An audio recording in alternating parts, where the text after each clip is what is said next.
பிரிந்து சென்றவர்களுக்காக. பிரிந்துதானே சென்றாய் நீ என்னை, நீ பிரித்துவிட்டு செல்லவில்லையே. நீ மட்டும் தனியே தானே சென்றாய்.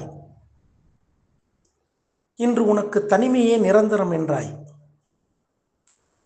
இப்போது நான் கூறுகிறேன், உன்னையும் உன் நினைவுகளையும் என் இதயத்தில் பிரிக்க முடியாமல் உள்ளதே, அது போதும். நீ மட்டும் பிரிந்தால் என்ன? இந்த உலகத்தில் எதுவுமே நிரந்தரம் இல்லாத போது உன்னை மட்டும் எப்படி நிரந்தரம் என்பேன்?